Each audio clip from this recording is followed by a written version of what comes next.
민수기 1장 47절에서 54절까지의 말씀입니다. 구약성경 195페이지 근처에 있는 민수기 1장 47절에서 54절의 말씀을 교독하시며 우리 마음에 받겠습니다. 제가 먼저 47절의 말씀을 읽겠습니다. 그러나 레위인은 그들의 조상의 지파대로 그 계수에 들지 아니하였으니 이는 여호와께서 모세에게 말씀하여 이르시되 너는 레위 지파만은 계수하지 말며 그들을 이스라엘 자손 계수 중에 넣지 말고 그들에게 증거의 성막과 그 모든 기구와 그 모든 부속품을 관리하게 하라. 그들은 그 성막과 그 모든 기구를 운반하며 거기서 봉사하며 성막 주위에 진을 칠지며 성막을 운반할 때에는 레위인이 그것을 걷고 성막을 세울 때에는 레위인이 그것을 세울 것이요 외인이 가까이 오면 죽일지며 이스라엘 자손은 막사를 치되 그 진영별로 각각 그 진영과 군기 곁에 칠 것이나 레위인은 증거의 성막 사방에 진을 쳐서 이스라엘 자손의 회중에게 진노가 임하지 않게 할 것이라. 레위인은 증거의 성막에 대한 책임을 지킬지니라 하셨습니다. 이스라엘 자손이 그대로 행하되 여호와께서 모세에게 명령하신 대로 행하였더라. 아멘. 하나님의 축복의 말씀입니다. 아멘. 네, 우리 금요 구역장 성경 공부 자리에 함께 하시는 우리 모든 구역장님과 또 성도님들을 환영하고 축복합니다. 그래도 어제부터 날이 조금씩 풀려가고 있습니다. 사순절의 봄, 주님의 그 십자가 사랑 안에서 담대한 믿음의 여정을 함께 걸을 수 있기를 소망합니다. 우리 이 시간 함께 서로 인사하며 시작하겠습니다. 주 안에서 사랑하고 축복합니다.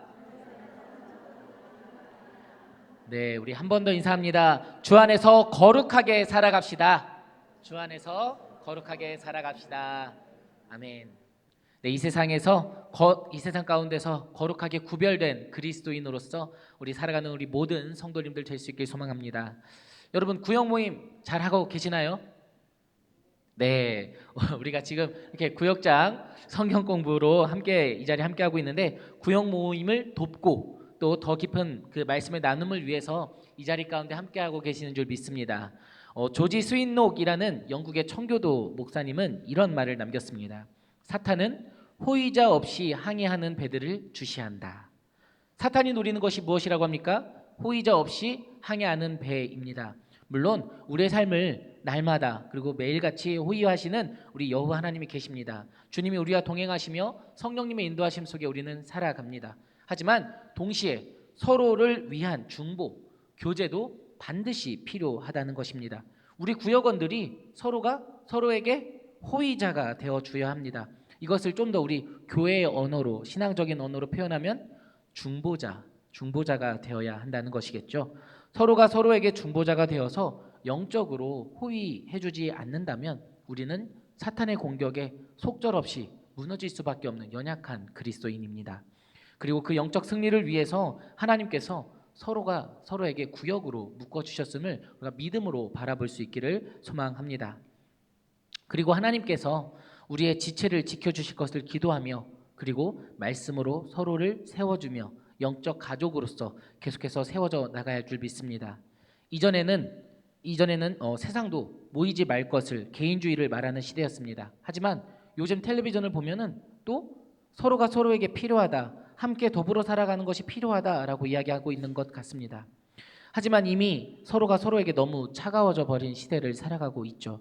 이럴 때일수록 우리는 이 세상의 풍조를 따라가는 것이 아니라 믿음의 선조들이 그러했듯이 함께 모이기를 힘쓰고 서로를 위해 중보해야 할 줄 믿습니다. 그 놀라운 하나님의 신비를 위해서 우리를 구역으로 묶어주신 줄 믿습니다. 지금 내 옆에 있는 지체의 그 아픔을 바라보지 못한다면 그리고 그 지체가 어려움에 빠져 있다면 우리는 그 지체가 다시 하나님을 바라볼 수 있도록 중보해야 합니다. 내가 시험에 빠져 하나님을 바라보지 못하고 있다면 내 옆에 있는 지체가 나를 위해 중보하고 있구나. 그 사실을 우리는 마음속에 기억하고 다시 한 번 더 하나님을 바라볼 수 있는 힘을 얻게 될 줄 믿습니다. 그것이 우리를 거룩하게 택하셔서 그리스도인으로 살아가게 하신 하나님의 뜻이 아닐까 생각하게 됩니다.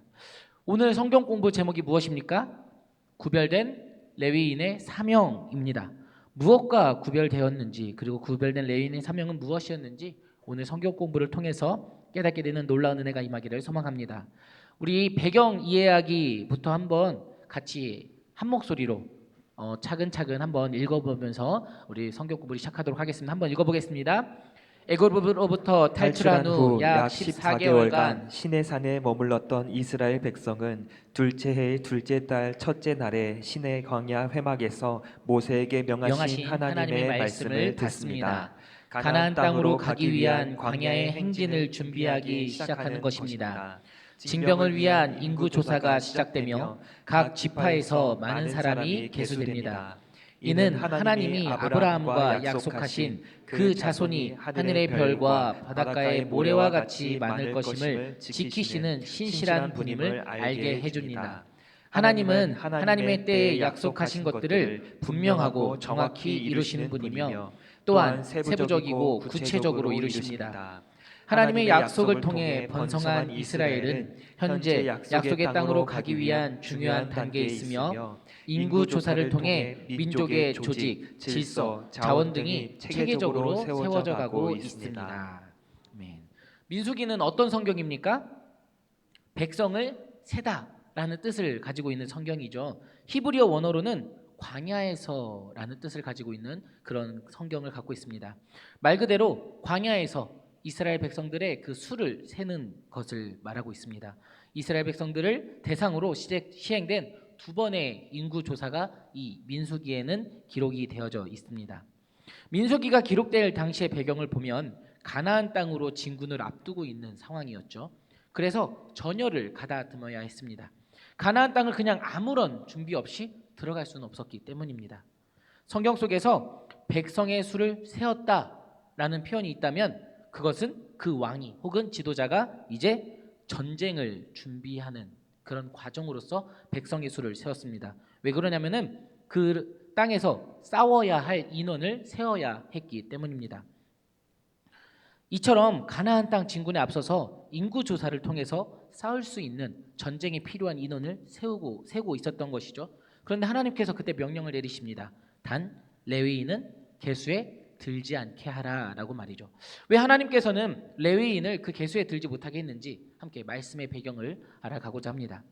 우선 오늘 말씀의 배경은 말씀드렸습니다. 이제 약속의 땅, 그 가나안 땅을 향해 나아가야 합니다. 그런데 이 약속의 땅으로 나아가기 위해서는 인간의 방법이 아니라 하나님의 방법으로 나아가야 했습니다.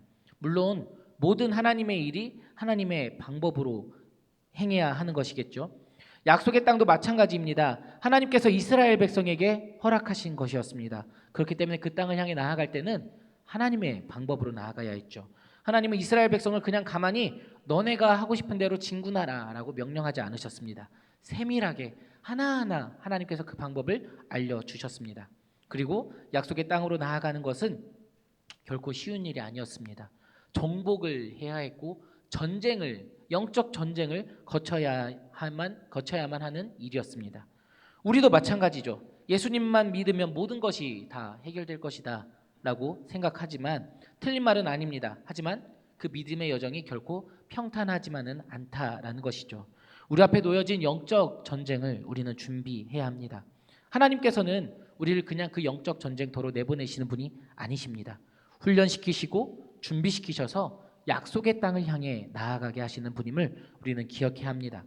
이스라엘 백성에게는 광야에서의 그 시간이 바로 훈련의 시간이었습니다. 민수기 1장의 말씀도 마찬가지입니다. 그 전쟁을 어떻게 준비해야 하는지, 그 진군을 할 때는 어떻게 진군해야 할지 하나하나 알려주셨습니다. 그래서 민수기 1장 1절부터 46절까지 12지파의 군사적인 인구조사가 완료되었습니다. 그런데 한 지파는 그 계수에 포함되어있지 않았죠. 레위 지파, 레위인이었습니다. 왜 레위인은 제외되었을까요? 레위는 야곱의 넷째 아들이었습니다. 그는 자신의 누이인 디나가 강간을 당했을 때 가해자들을 상대로 가혹한 대량 학살극을 벌였던 인물입니다. 히위족 속의 추장 중 하나였던 세겜이 디나를 강간했던 사건이 있었습니다. 그리고 디나를 부인으로 삼고자 했죠. 그럴 때 그 야곱의 자손들, 그 디나의 형제들이 할례 받지 아니한 사람에게 자신의 누이를 줄 수 없다라고 말했습니다. 결국 그 부족, 세겜 부족 사람들은 어떻게 했습니까? 다 할례를 받게 됩니다. 그러자 야곱의 아들이었던 시므온과 레위 두 사람이 그 족속으로 쳐들어가서 남성들을 다 죽여버리는 사건이 있었습니다. 그 사건을 계기로 야곱은 자신의 두 아들에게 죽기 전 이런 유언을 남겼습니다. 창세기 49장 7절의 말씀에 이렇게 기록합니다. 그 노여움이 혹독하니 저주를 받을 것이요 분기가 맹렬하니 저주를 받을 것이라. 내가 그들을 야곱 중에서 나누며 이스라엘 중에서 흩으리로다 라고 기록합니다. 분노와 폭력을 행사한 그들은 땅을 얻지 못하고 흩어지게 될 것이다 라는 저주를 받은 것이죠. 실제로 시므온 지파는 후에 세력이 약해져서 땅을 분배받지도 못하고요, 유다 영토 내에 거해야 하는 운명에 처했습니다. 거기다가 더불어서 이스라엘 왕국이 분열될 때에는 북쪽 그 10지파에 합류하면서 말 그대로 흩어져서 살아야 하는 처지였던 그 지파였습니다. 그런데 그 레위 지파도 예언이 그 저주가 실현되기는 하는데 역설적으로 실현이 되었다는 것이죠. 바로 금송아지 사건을 통해서 그 운명이 확 바뀌게 됩니다.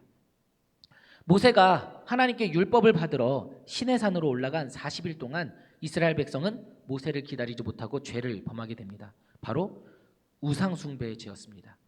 금송아지를 하나님으로 만들어서 성대한 축제를 벌였습니다. 그때 모세는 하나님의 분노를 대신 표출하고 즉시 그 축제를 모두 제압했죠. 아론과 백성은 모두 하나님 앞에 곧장 회개했습니다. 그러나 하나님의 진노의 심판은 피할 수 있는 것이 아니었습니다. 그 말씀이 출애굽기 32장에 기록되어져 있는데요, 제가 출애굽기 32장 26절부터 29절까지의 말씀을 천천히 읽어드리겠습니다. 이에 모세가 진문에 서서 이르되 누구든지 여호와의 편에 서 있는 자는 내게로 나아오라 하매 레위 자손이 다 모여 그에게로 가는지라. 모세가 그들에게 이르되 이스라엘의 하나님 여호와께서 이렇게 말씀하시기를 너희는 각각 허리에 칼을 차고 진 이문에서 저 문에까지 왕래하여 각 사람이 그 형제를, 각 사람이 자기의 친구를, 각 사람이 자기의 이웃을 죽이라 하셨느니라. 레위 자손이 모세의 말대로 행하매 이날의 백성 중에 3,000명 가량이 죽임을 당하니라.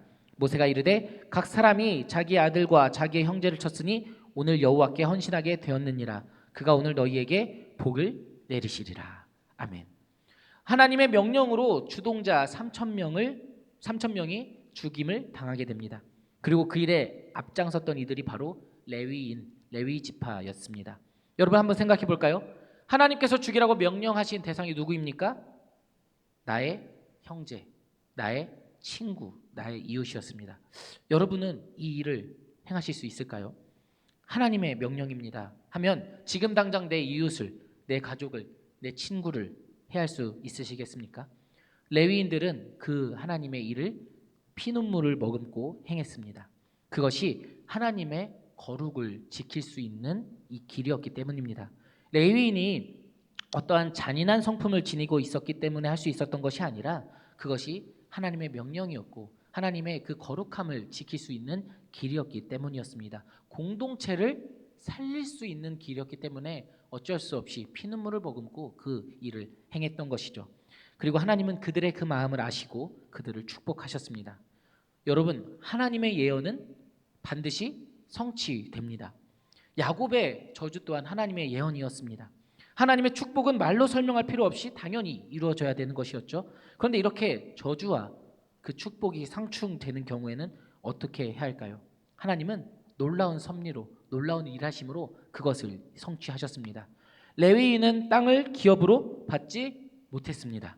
각 지파에 흩어져서 48개의 레위도성에 머물며 제사장의 직분을 감당해야 했습니다. 결국 그들의 복이 역설적으로 성취가 되었던 것이죠. 놀라운 하나님의 섭리라고밖에 할 수는 없습니다. 그것이 오늘 말씀 나누기 1번과 이어지는 내용입니다. 우리 다 같이 말씀 나누기 1번 한번 함께 읽어보겠습니다. 하나님은 레위인에게 무엇을 관리하게 하셨나요? 그곳에 레위인이 아닌 사람이 가까이 오면 어떻게 해야 했나요? 50절과 51절에 그 답변이 기록되어져 있습니다. 우리 함께 다시 한 번 더 50절과 51절의 말씀을 읽어보겠습니다. 그들에게 증거의 성막과 그 모든 기구와 그 모든 부속품을 관리하게 하라. 그들은 그 성막과 그 모든 기구를 운반하며 거기서 봉사하며 성막 주위에 진을 칠지며 성막을 운반할 때에는 레위인이 그것을 걷고 성막을 세울 때에는 레위인이 그것을 세울 것이요 외인이 가까이 오면 죽일지며. 아멘. 하나님께서 무엇을 관리하게 하셨습니까? 증거의 성막과 모든 기구 그리고 부속품을 관리하게 하셨습니다.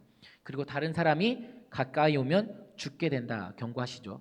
비록 문자적으로는 증거의 성막과 모든 기구 부속품을 거룩하게 관리하는 임무를 받은 것으로만 우리가 이해할 수 있습니다. 하지만 이 두 가지 질문이 왜 같이 있는지 우리는 생각을 해봐야 되겠죠. 왜 그럴까요? 바로 거룩하신 하나님의 성막과 이스라엘 백성 사이에 완충 역할을 그 레위인이 감당해야 했기 때문입니다. 그래서 백성의 목숨을 보호하는 일 또한 레위인들이 감당해야 했던 책무입니다. 외인이라고 기록이 되어져 있는데 여기서 외인이라는 것은 이방인이란 뜻입니다.